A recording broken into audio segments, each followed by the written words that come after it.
নষ্ট করলাম রোজতে, সেই নষ্ট করলাম বরিশালে করতে বাস্তবায়ন হয়। একটা নষ্ট করলাম আজকে 30 বছর আগে 15 বছর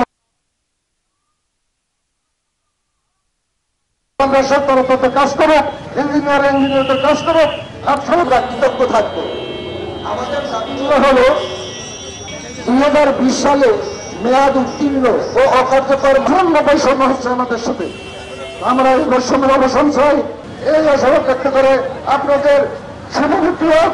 আপনার পেছন হওয়ার পরে আজকে 2024 সাল আমরা বরিশালের নাগরিক সমাজ, বরিশাল নাগরিক করে রাখতে সেই খরচ রাখতে বন্ধ করে আমাদের কথাগুলো শোনে। জটিলতা ও হয়রানির প্রতিবাদে আমরা মানববন্ধন করতেছি।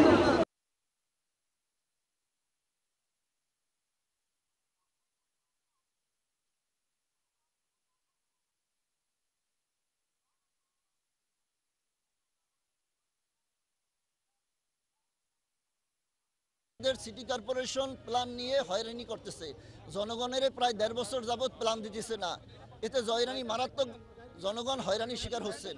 সুতরাং আমরা চাই যে এই যে প্ল্যানগুলার যেগুলো জমা আছে সেইগুলো অনুমতি দেখ, এবং সামনে বরিশাল যেহেতু ছোট শহর, পুরানো শহর, এখানে রাস্তাঘাট ছোট, সুতরাং এর আগে যে প্রচলিত নিয়মে প্ল্যানগুলো দেওয়া হয়েছে ওই নিয়মেই প্ল্যানগুলোর অনুমোদন দেন অতি দ্রুত।